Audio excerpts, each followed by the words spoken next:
I finally get to make a video outside in Auckland City over the winter.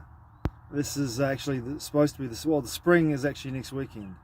Spring is the spring equinox, the September equinox. What is considered the spring equinox in this part of the world is next weekend. As you can see, it looks like it's going to rain in about 25 minutes, and it's forecast to rain again in about 25 minutes or so.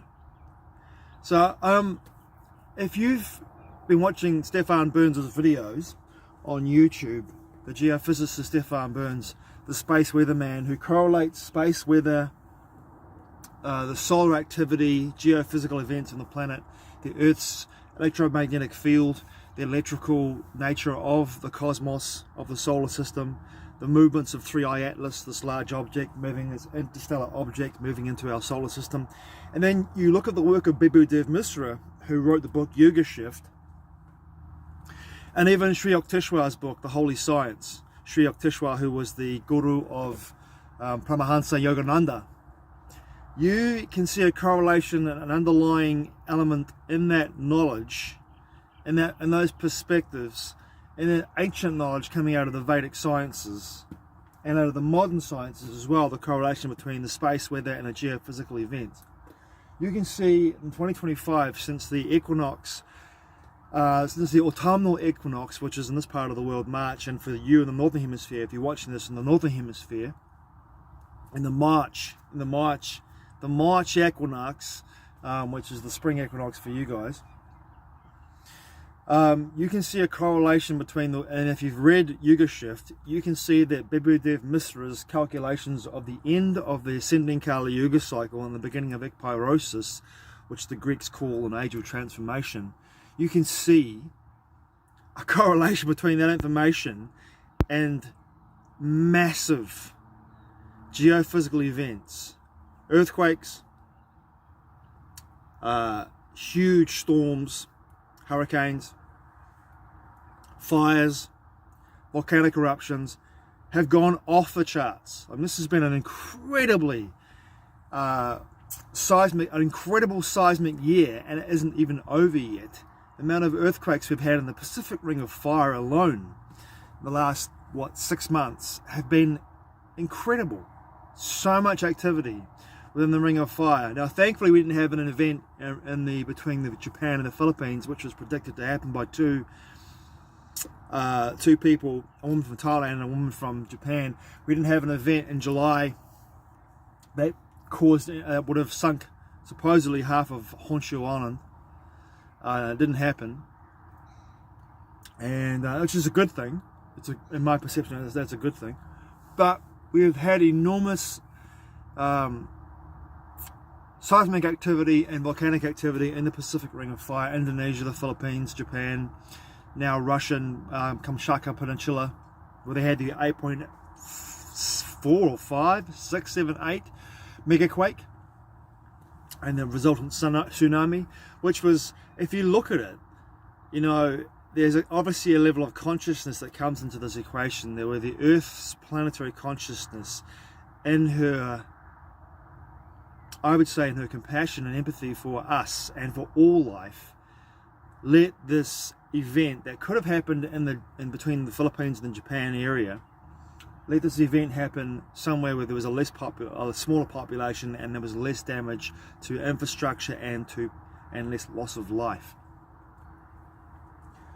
But there is one underlying fact that I've noticed in a lot of this seismic activity that's happened in the last few months. There's a lot of these earthquakes that have been happening in places that are in the middle of nowhere. The Drake's Passage between Argentina and Antarctica, the Kermadec Trench north of New Zealand, south of New Zealand, Macquarie Island. Earthquakes in the middle, places where we don't usually have earthquakes.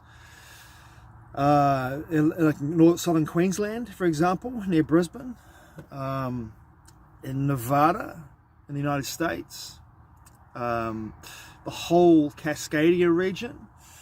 Well, you do have earthquakes, and there's huge volcanoes up there as well, in Washington State and North America, and of course Alaska as well. But also very shallow earthquakes in Central Asia. One of them was a devastating earthquake in Afghanistan not long ago, which was horrible, of course. Loss of life there for a lot of people. But if you've noticed, a lot of these earthquakes are happening at a depth of between 6 and 10 kilometers. Now, I'm no geophysicist, I can't tell you what's at that level within the mantle, what's actually at that level of 6 to 10 kilometers deep in the Earth's crust. But after knowing about, I haven't read the book actually, but after hearing about and listening to Richard Sauder, Dr. Richard Sauder, Sauder, and his work on deep military underground bases all around the world, and understanding there's the potential for this to be a global phenomenon, and that these deep underground military bases have been created all over the United States, all over the world for this cult, as David Icke calls it. But also the fact that maybe, just maybe, there are civilizations that live within the Earth's crust, deep within the Earth's crust, that are from a very, very ancient time. I'm talking about Atlanteans, I'm talking about crypto-terrestrials. If you look at the work of Tonnies, about crypto-terrestrials, where the nature of potentially that, you know, the Hopi myths as well, but the ant people coming up to save them at the end of the last world, and taking the Hopi people into the earth, right, to save them, so they can come at some point back onto the Earth's surface after the end of the fourth world, I think it was. Don't ask me about the nature of the historical precedent there, but I'm pretty sure it's the fourth world. But anyway, we talk about the nature of this. I'm talking about the nature of this situation where we could have ancient civilizations deep within the Earth's crust.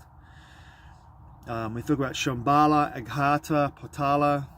We talk about the nature of these potential underground realms, and underground deep military underground bases as well. Like, you know, and I think about the nature of the depth of these earthquakes, and I think especially in the Pacific Ring of Fire and in regions where there could potentially be deep military underground bases.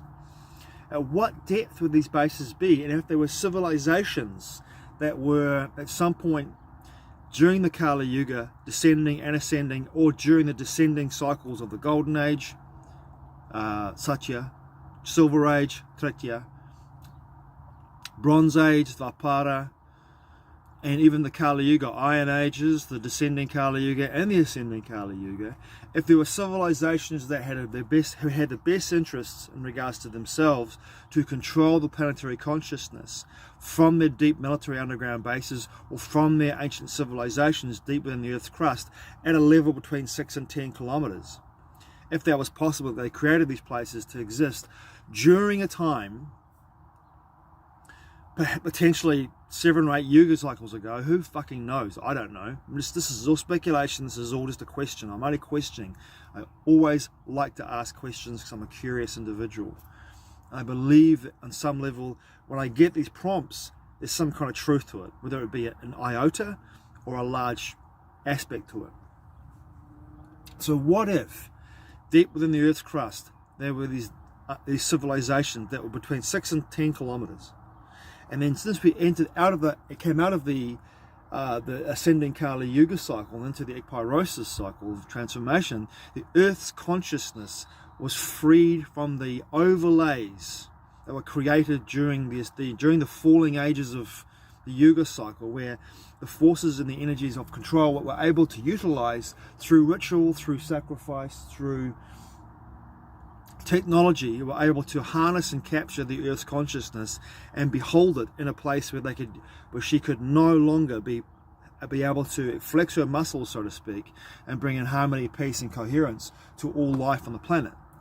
And what if, due to the nature of the cosmic solar cycles, which is in my perception a lens or a portal for the energies coming out of the black hole at the center of the galaxy, and therefore what you might call it, for me anyway, it feels like it's the sun. To me, it feels like it's an energetic portal and also a transmitter of energy, which goes out through the solar system and then on some level energetically helps us to adjust and align with the coherence of the new cycles as they move through the yugas. What if since we hit that time, and the March Equinox in 2025, when we hit that moment, boom, the Earth's consciousness was suddenly free of the shackles of the descending ages, and even the ascending Kali Yuga age, which is still is very heavy, and it's still very prominent in our life, in our world. But what if, just on that very subtle level, the planetary consciousness was able to move and shift, and those harnesses, those fields, those tides upon her energetically began to break, and she began to move and shift and quietly just began to flex her muscles in a way that she was waking up. She was waking up going like, I'm free of this energy, and I'm going to be bringing in this whole new energy of coherence, energetic coherence, energetic harmony and peace. But in order to do that, I have to move my energy lines, the dragon lines, the ley lines that have been in place for such a long time due to this descending and ascending Kali Yuga cycle, and all the ages of the fall from the golden age, from the ascending golden age into the descending golden age, etc., going down, down, down, and then coming up the other side of the Yuga bell curve. What if she's like flexing her muscles, and part of that is the destruction of civilizations within the Earth's crust, all around the Ring of Fire, which would have been, energetically, in a physical sense, in a 3D sense. Maybe there are pockets of Earth in the Earth's crust where there are other dimensions, other levels of existence are present, other frequency bands. And due to the nature of the solar activity of the sun waking up, and then therefore freeing the Earth's consciousness by the massive amount of solar activity in the last 6-7 months, which is correlated with the energy of the geophysical events, the volcanic eruptions, the seismic events, the fires, the natural disasters, not the ones piggybacked upon, but the natural cycles. What if she's moving, shifting, buckling, and destroying those pockets of civilization and deep military underground bases all around the Pacific Ring of Fire and all over the world, including beneath Afghanistan? And unfortunately, due to the nature of what's going on there, what's happening there, when the people live up there, consciousness has left the bodies of many people in that part of the world due to the nature of falling buildings and destruction of infrastructure. But all of this needs to happen. All of this needs to happen. And at some point moving forward, as you move towards 2040, this is going to ramp up. This whole energetic shift is going to ramp up to a point where it's going to become so undeniable for all of us to see that we are going to see enormous transformative events on the planetary scale because of the nature of how the Earth's consciousness is going to shift and buckle and move and present itself in a very different way as she moves towards a place of more coherence, which is, the golden age realistically is potentially about 14,000 years away, and at geological time, or even longer than that, the ascending golden age, that is. The peak of it, even like 16,000, between 12 and 16,000 years away in geological time. But we are moving towards that, right? And that this energy from the sun, this correlation between the solar space weather and solar system and the plasma waves and the nature of all life, all of the frequency bands within creation are all coming together, correlating into this energetic field, and the influence of this energetic,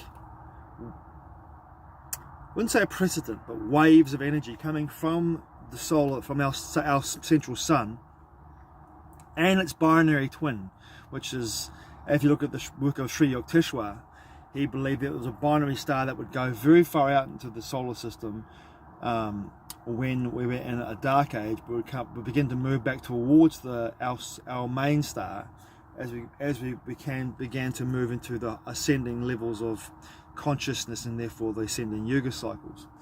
And what if that the movement of that binary star back towards our star, our second sun, began to move back towards it?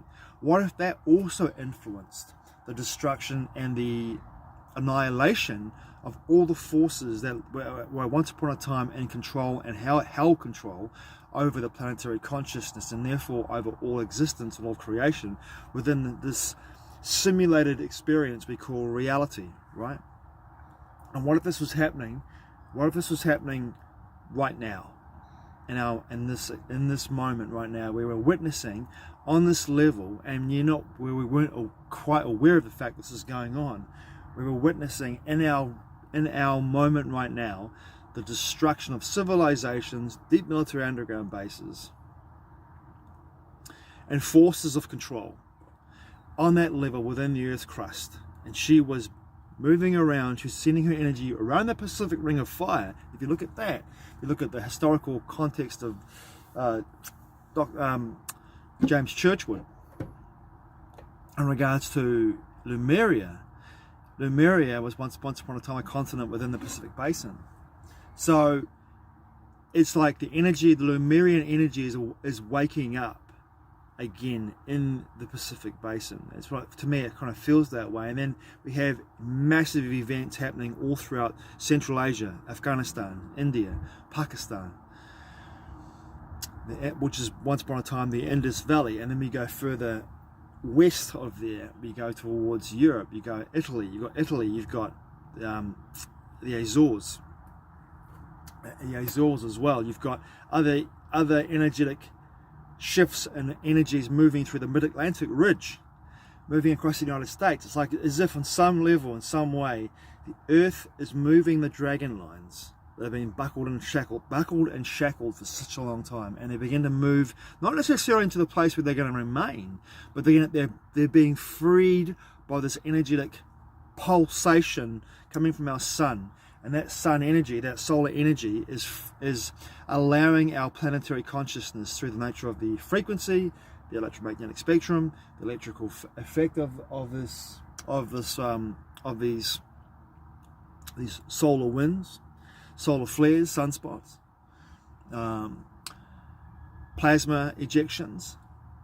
When the Earth is bombarded with these, it's waking her up, it's freeing her. And part of that process is the destruction of civilizations, energies, and frequencies that have kept her subjugated for a long time. Thanks for watching. I truly appreciate it. Matewa. I'll see you again soon.